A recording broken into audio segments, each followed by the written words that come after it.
Notre Dieu est merveilleux, il est bon et il est redoutable. Nous rendons grâce à notre Dieu pour son amour qui est au-dessus de tout, pour sa bonté et pour sa fidélité.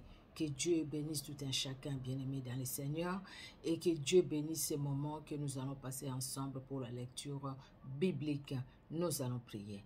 Nous te louons, Seigneur, car en dehors de toi, il n'y en a point d'autre. C'est toi l'unique et le véritable. Au travers de ta parole, éternel Dieu de gloire, tu te révèles dans nos cœurs. Au travers de ta parole, nous voyons ta puissance, ta grandeur, ton autorité. Combien et comment, Seigneur, tu gardes et protèges tes enfants que nous sommes. Combien, comment, éternel, tu combats pour nous. Tu nous donnes ta victoire. Gloire et honneur à toi. Que ton nom soit honoré, éternel Dieu de gloire, dans nos cœurs, dans nos vies et tous les jours de nos vies, éternel Dieu souverain, dans nos familles aussi, que ton nom soit honoré. Merci pour l'œuvre de Golgotha. Merci pour le Saint-Esprit qui est à l'œuvre. Et merci Seigneur Dieu de gloire parce que ce moment est pour toi. Et ce moment est honoré Seigneur Dieu de gloire de toi pour ta seule gloire au nom de Jésus-Christ. Amen. Amen, amen, amen. Nous allons lire, nous avons fini 1 Samuel chapitre 1 Samuel, le livre de 1 Samuel, il y a 31 chapitres. Nous avons fini les 31 chapitres. Alors là, nous passons maintenant au livre de 2 Samuel. 2 Samuel au premier chapitre, Ézéchiel 10, nous continuons. 1 Corinthiens 12, nous continuons. Les psaumes 51, nous continuons. Proverbes 22, 24 à 25. Que Dieu soit honoré. Nous commençons par 2 Samuel, le premier chapitre. Au nom puissant de Jésus-Christ de Nazareth. Alléluia. Après la mort de Saül, David, qui avait battu les Amalécites, était depuis 2 jours revenu à Tchiklag. Verset 2. Le 3e jour, un homme arriva du camp de Saül, les vêtements déchirés et la tête couverte de terre. Lorsqu'il fut en présence de David, il se jeta par terre et se prosterna. David lui dit, « D'où viens-tu » Et il lui répondit, « Je me suis sauvé du camp d'Israël. » David lui dit, « Que s'est-il passé? Dis-moi donc. » Et il répondit, « Le peuple s'est enfui du camp de bataille, et un grand nombre d'hommes sont tombés et ont péri. Saül même et Jonathan, son fils, sont morts. » David dit au jeune homme qui lui apportait des nouvelles, « Comment sais-tu que Saül et Jonathan, son fils, sont morts? » Et le jeune homme qui lui apportait ces nouvelles répondit, « Je me trouvais sur la montagne de Gilboa, et voici Saül s'appuyait sur sa lance, et voici les chars et les cavaliers étaient près de l'atteindre. S'étant retourné, il m'aperçut et m'appela. J'ai dit, « Me voici. » Et il me dit, « Qui es-tu » Je lui répondis, « Je suis Amalécite. » Et il dit, « Approche donc et donne-moi la mort, car je suis pris de vertige, quoique encore plein de vie. » Je m'approchai de lui et je lui donnai la mort, sachant bien qu'il ne survivrait pas à sa défaite. J'ai enlevé le diadème qui était sur sa tête et les bracelets qu'il avait au bras, et je l'ai apporté ici à mon Seigneur. David saisit ses vêtements et les déchira, et tous les hommes qui étaient auprès de lui firent de même. Ils furent dans les deuils, pleurèrent et jeûnèrent jusqu'au soir, à cause de Saül, de Jonathan son fils, du peuple de l'Éternel et de la maison d'Israël, parce qu'ils étaient tombés par l'épée. David dit au jeune homme qui lui avait apporté des nouvelles, « D'où es-tu » Et il répondit, « Je suis le fils d'un étranger, d'un Amalécite. » David lui dit, « Comment n'as-tu pas craint de porter la main sur les oins de l'Éternel et de lui donner la mort? » Et David appela l'un de ses gens et dit, « Approche et tue-le. » Cet homme frappa l'Amalécite qui mourut. Et David lui dit, « Que ton sang retombe sur ta tête, car ta bouche a déposé contre toi. Puisque tu as dit, j'ai donné la mort à les oins de l'Éternel. » Voici les cantiques funèbres que David composa sur Saül et sur Jonathan, son fils. et qu'il ordonna d'enseigner aux enfants de Juda. C'est le cantique de l'arc. Il écrit dans les livres du juste. Il est écrit dans les livres du juste. L'élite d'Israël a succombé sur tes collines. Comment tes héros sont-ils tombés? Ne l'annoncez point dans Gath. N'en publiez point la nouvelle dans les rues d'Ascalon, de peur que les filles des Philistins ne se réjouissent, de peur que les filles des incirconcis ne triomphent. Montagne de Gilboa, qu'il n'y a sur vous ni rosée, ni pluie, ni champ qui donnent des prémices pour les offrandes. Car là ont été jetés les boucliers des héros, les boucliers de Saül. L'huile a cessé de les oindre. Devant les sangs des blessés, devant la graisse des plus vaillants, l'arc de Jonathan n'a jamais reculé, et l'épée de Saül ne retournait point à vide. Saül et Jonathan, aimables et chéris pendant leur vie, n'ont point été séparés dans leur mort.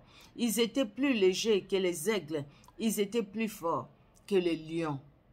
Filles d'Israël, pleurez sur Saül, qui vous revêtez magnifiquement des cramoisis, qui mettez des ornements d'or sur vos habits. Comment les héros sont-ils tombés au milieu du combat?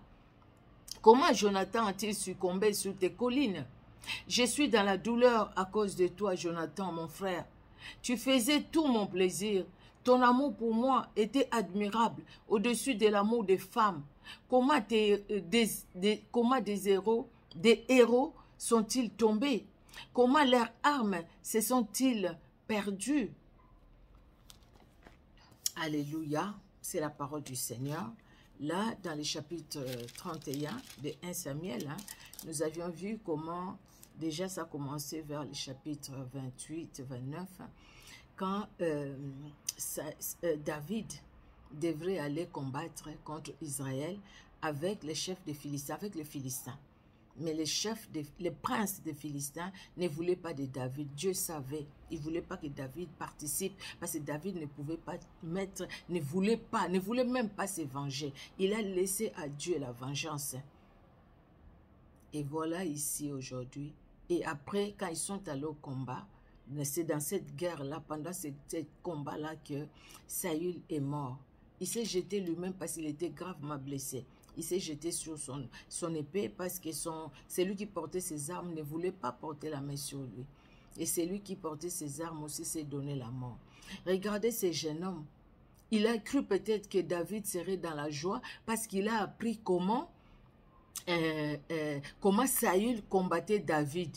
Il s'est dit maintenant que Saül est mort, David sera dans la joie. Et pourtant, David, c'est l'homme selon le cœur de Dieu. David voit la gloire de Dieu. David voit le spirituel. Il ne voit pas le matériel. David voit cet homme-là qui le combattait, mais que Dieu était juge entre lui et cet homme. David ne veut pas la mort de cet homme, de Saül. Non, David ne veut pas. Sinon, il avait les occasions pour tuer Saül. Mais il ne l'a pas fait parce qu'il ne voulait pas sa mort. Il voulait que Dieu lui-même se venge comme il pouvait se venger. Mais ce n'était pas à lui, David, de le faire. Cet homme, cet Amalécite, s'est dit, écoutez, ça y est, comme ça j'aurai l'approbation du roi. Le roi va me donner des présents. Il venait avec l'idée qu'il sera récompensé parce qu'il a tué Saül. Et pourtant, il s'est gravement trompé, lourdement trompé. Et voilà, c'est lui-même qui va payer à cause de sa bouche, bien-aimé dans le Seigneur. Nous devons faire attention à ce que nous disons. Saül est tombé. Ces jours-là, il y avait Saül et ses 3 fils qui sont morts, dont Jonathan. Jonathan était vraiment un frère pour David. Un frère. Il dit même que l'amour pour toi était plus fort que l'amour des femmes. Parce que c'est l'âme de Jonathan qui s'attache à l'âme de David. C'est des gens que Dieu choisit, qu'il met ensemble. Dieu a permis que Jonathan soit là. Mais à cause du péché de son père, à cause de ce que son père faisait à celui qui avait l'onction de Dieu, Jonathan aussi est tombé. Jonathan aussi est tombé. Et ce jeune homme, Il pouvait venir donner les nouvelles. Mais comment il est mort? Je ne sais pas. Je l'ai vu qu'il est mort parce que j'ai vu. Mais lui, il a ajouté parce qu'il croyait faire du bien. Il croyait apporter une bonne nouvelle pour qu'on puisse les récompenser. Vous savez, tout le monde n'est pas pareil. Il y a des gens qui se réjouissent quand leurs ennemis tombent. Ils disent toujours, ah, c'est bien fait pour elle, bien fait pour lui, parce qu'il m'a combattu, parce qu'il a fait ci, parce qu'il a fait ça. Mais les types de personnes, de cœurs comme le cœur de David, c'est les cœurs qui ne se réjouissent pas quand l'ennemi, quand quelque chose de mal arrive à mon ennemi. Je ne suis pas dans la joie, au contraire dans la peine. Pourquoi? Parce qu'au fait, j'ai de l'amour pour cette personne. C'est vrai, c'est triste ce qu'il fait. C'est pas possible. Comment il a parlé contre moi? Comment il a agi méchamment contre moi? Oui, ça nous fait mal. Mais nous disons, Seigneur, sois le juste juge. Et quand nous le disons, nous laissons Dieu agir. Ça, c'est ce qui est difficile. Ça, c'est vraiment difficile de laisser Dieu agir comme David a fait. Puisse vraiment le Seigneur nous aider, afin que le Dieu qui a donné les véritables dieux, c'est Dieu que nous prions. C'est lui qui a donné ses cœurs à David, qui nous donne aussi ses cœurs. Ces cœurs qui aiment, ces cœurs qui veulent le bien, même de ceux qui nous font du mal. Que Dieu nous donne ses cœurs. C'est pas facile. Mais Dieu a donné ce cœur à David. David a su entretenir aussi ce que Dieu lui a donné. Nous aussi, entretenons ce que Dieu nous a donné. Dieu est capable de nous donner ses cœurs, bien-aimés dans le Seigneur. Que Dieu soit honoré vraiment pour sa parole. Nous allons aller dans Ézéchiel au chapitre 10. Ézéchiel chapitre 10, nous lisons au nom de Jésus-Christ de Nazareth. Excusez-moi, désolé. Ézéchiel chapitre 10. J'ai regardé et voici sur le ciel qui était au-dessus de la tête des chérubins, il y avait comme une pierre de saphir. On voyait au-dessus d'eux quelque chose de semblable à une forme de trône. Et l'Éternel dit à l'homme vêtu de lin, va, entre les roues sous les chérubins, remplis tes mains de charbon ardent que tu prendras entre les chérubins et répands-les sur la ville. Et il y alla devant mes yeux. Les chérubins étaient à la droite de la maison quand l'homme alla et la nuée remplit les parvis intérieurs. La gloire de l'Éternel s'éleva de dessus les chérubins et se dirigea vers les seuils de la maison. La maison fut remplie de la nuée et les parvis furent remplis de la splendeur de la gloire de l'Éternel. Les bruits des ailes des chérubins se fit entendre jusqu'au parvis extérieur, pareil à la voix du Dieu Tout-Puissant lorsqu'il parle. Ainsi l'Éternel donna cet ordre à l'homme vêtu de lin. Prends du feu entre les roues, entre les chérubins, et cet homme alla se placer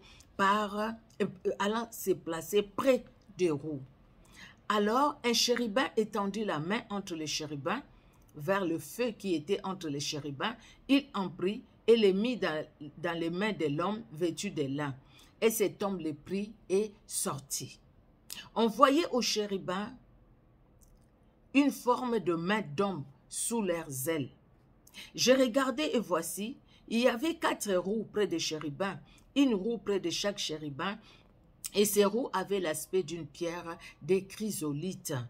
À leur aspect, toutes les 4 avaient la même forme. Chaque roue paraissait être au milieu d'une autre roue. En cheminant, elle allait de leurs 4 côtés et elle se tournait point dans leur marche, mais elle allait dans la direction de la tête sans se tourner dans leur marche. Tous les corps des chérubins, leur dos, leurs mains et leurs ailes étaient remplis Dieu des yeux, Dieu, donc était rempli des yeux, Dieu. Aussi bien que les roues tout autour, les 4 roues. J'entendis qu'on appelait les roues tourbillons.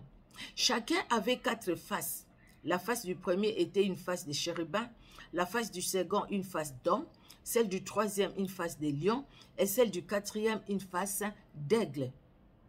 Et les chérubins s'élevèrent. C'étaient des animaux que j'avais vus près du fleuve du Kébar.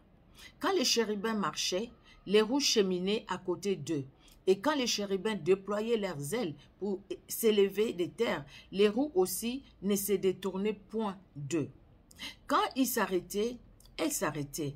Et quand elles s'élevaient avec eux, car l'esprit des animaux était en elles. La gloire de l'Éternel se retira du seuil de la maison et se plaça sur les chérubins. Les chérubins déployèrent leurs ailes et s'élevèrent des terres sous mes yeux.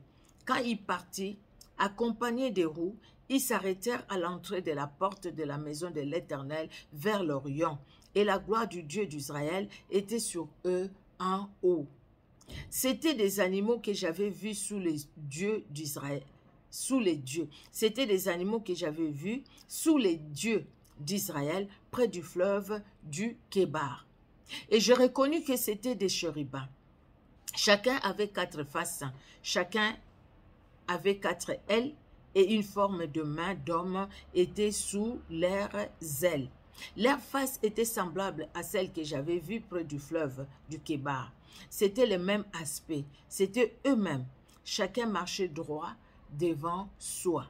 Que Dieu soit honoré pour sa parole.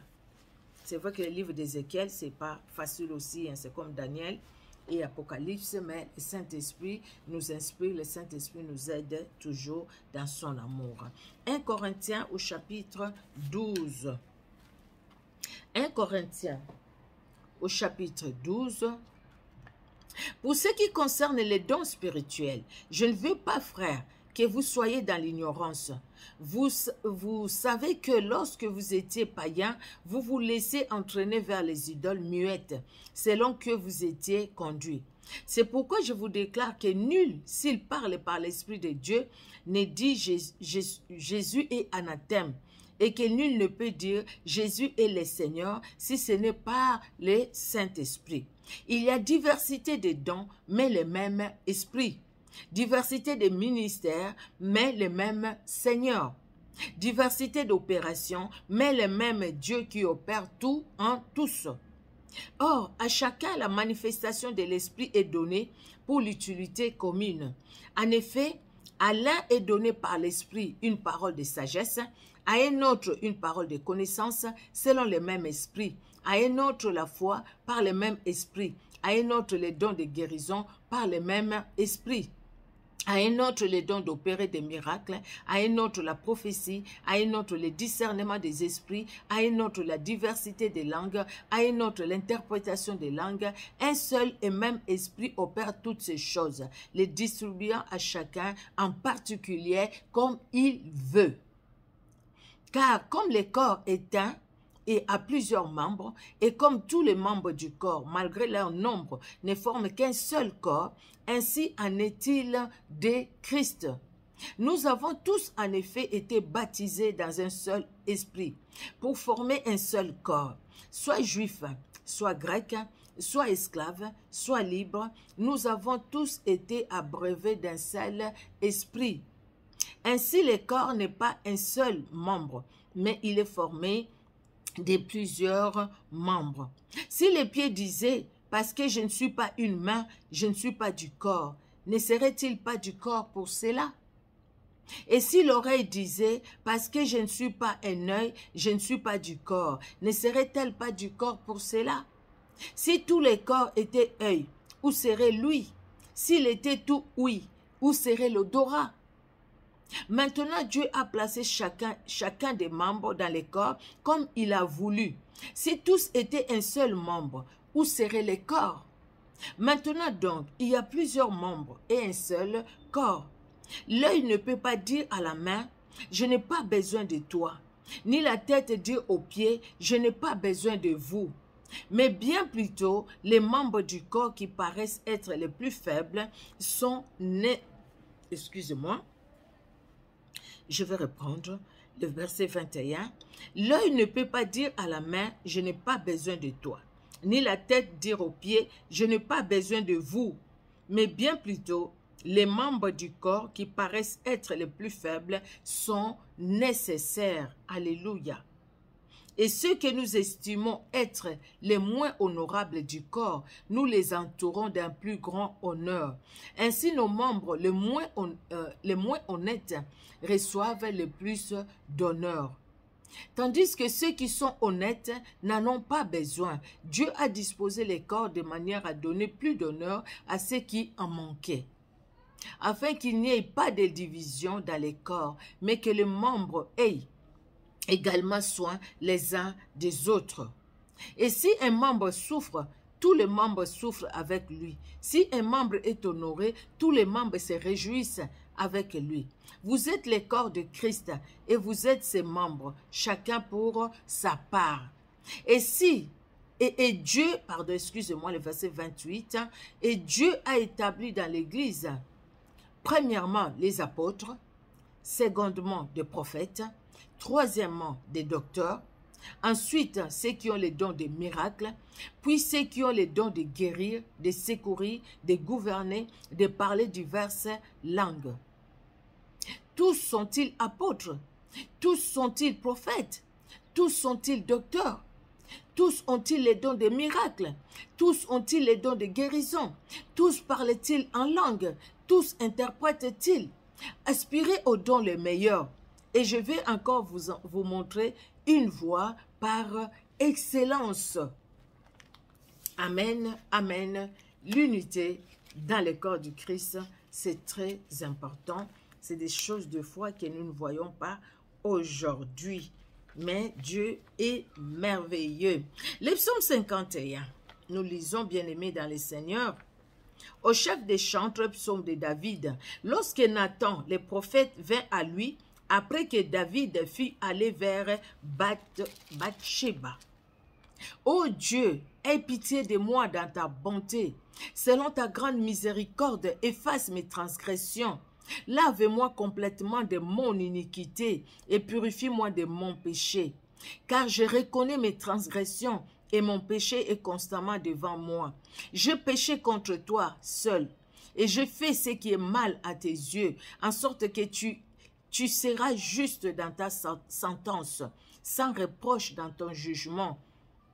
Voici, je suis né dans l'iniquité, et ma mère m'a conçu dans le péché. Mais tu veux que la vérité soit au fond du cœur. Fais donc pénétrer la sagesse au-dedans de moi. Purifie-moi avec l'hysope, et je serai pur. Lave-moi, et je serai plus blanc que la neige. Annonce-moi l'allégresse et la joie, et les eaux que tu as brisées se réjouiront. Détourne ton regard de mes péchés. Efface toutes mes iniquités. Ô Dieu, crée à moi un cœur pur. Renouvelle à moi un esprit bien disposé. Ne me rejette pas loin de ta face. Ne me retire pas ton Esprit Saint. Rends-moi la joie de ton salut et qu'un esprit de bonne volonté me soutienne. J'enseignerai tes voies à ceux qui les transgressent et les pécheurs reviendront à toi. Ô Dieu, Dieu de mon salut, délivre-moi du sang versé et ma langue célébrera ta miséricorde. Seigneur, ouvre mes lèvres et ma bouche publiera ta louange. Si tu avais voulu des sacrifices, je t'en aurais offert, mais tu ne prends point plaisir aux holocaustes. Les sacrifices qui sont agréables à Dieu, c'est un esprit brisé. Ô Dieu, tu ne dédaignes pas un cœur brisé et contrit. Répands par ta grâce tes bienfaits sur Sion, bâtis les murs de Jérusalem. Alors tu agréeras des sacrifices de justice, des holocaustes et des victimes tout entières.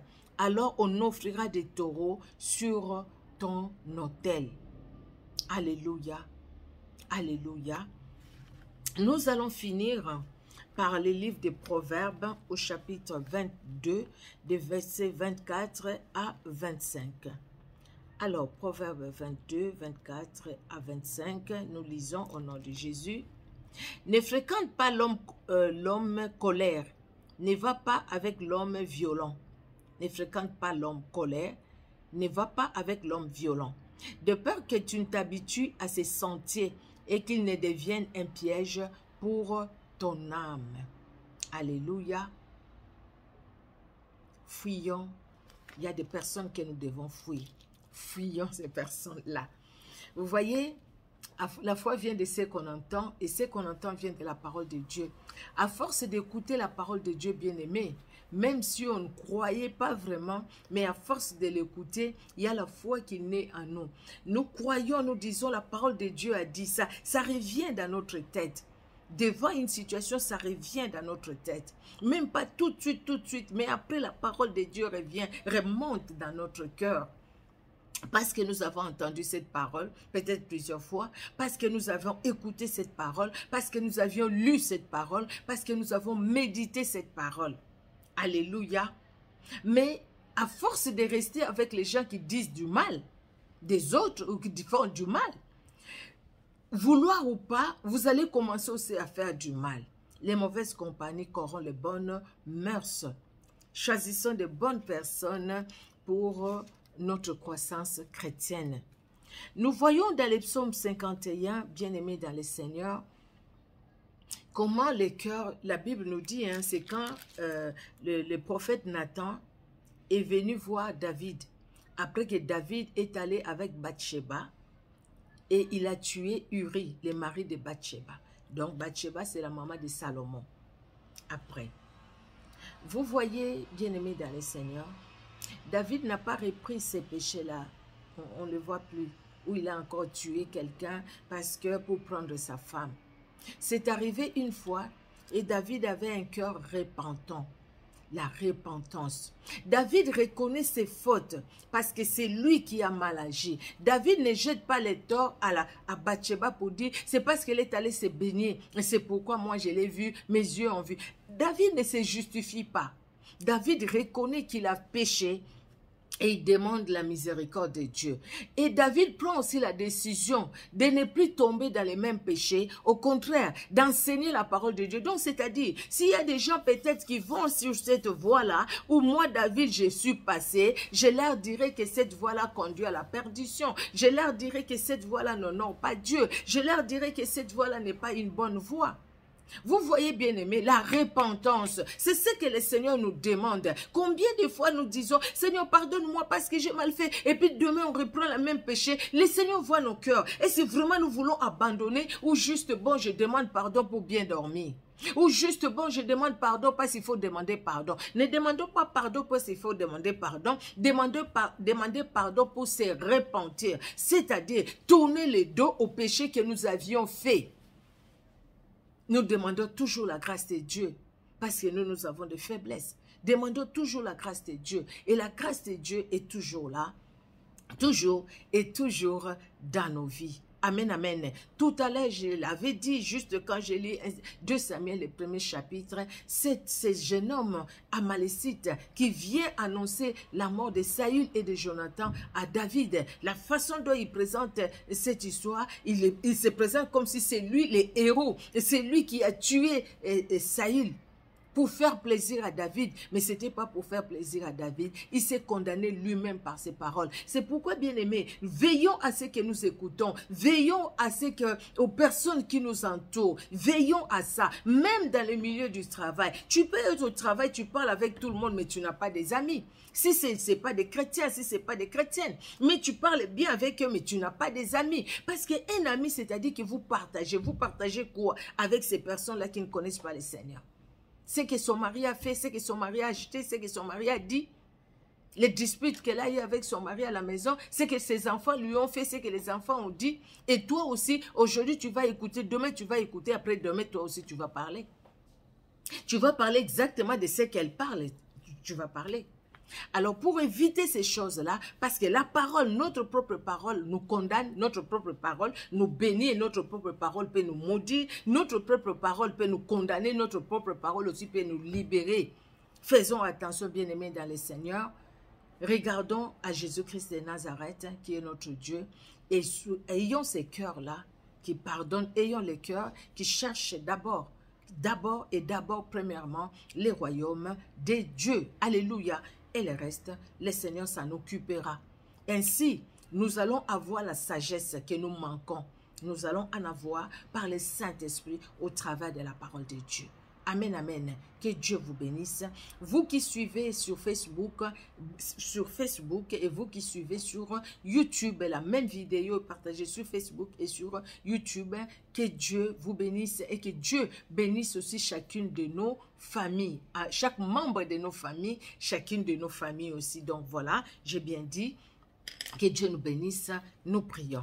Merci Seigneur Jésus-Christ parce que tu es celui qui transforme un cœur. Tu es celui qui change une vie. Quand tu as oint David, Seigneur, son cœur qui était déjà disposé pour toi, son cœur a changé. Parce que Seigneur Dieu de gloire, tu as fait quelque chose dans son cœur. Il a compris ta grâce. Il a saisi. Il a vécu dans ta grâce. Il n'a pas souhaité la mort de ses ennemis. Il ne s'est même pas réjoui de la mort de la personne qui cherchait vraiment à tout prix à les tuer. Jésus de Nazareth, soutiens-nous, garde-nous, donne-nous ce cœur, Seigneur, qui a vraiment de l'amour pour toi, éternel Dieu des armées, un cœur qui t'aime sincèrement, éternel Dieu de gloire, un cœur qui pardonne, un cœur qui aime les biens des autres, un cœur éternel pour toi. Merci, éternel Dieu notre roi. Merci, Père très saint, pour ton amour. Alléluia. Merci Seigneur pour ta bénédiction que tu étends sur chacun de nous, sur ces frères, cette sœur éternelle qui suit Seigneur cette vidéo, la lecture biblique avec nous, éternel, sur Facebook, sur YouTube et pour chacune de nos familles. Merci Père très saint de te révéler encore dans nos cœurs, dans le nom de Jésus-Christ. Amen. Amen, amen, amen. Que Dieu dans son amour vous bénisse.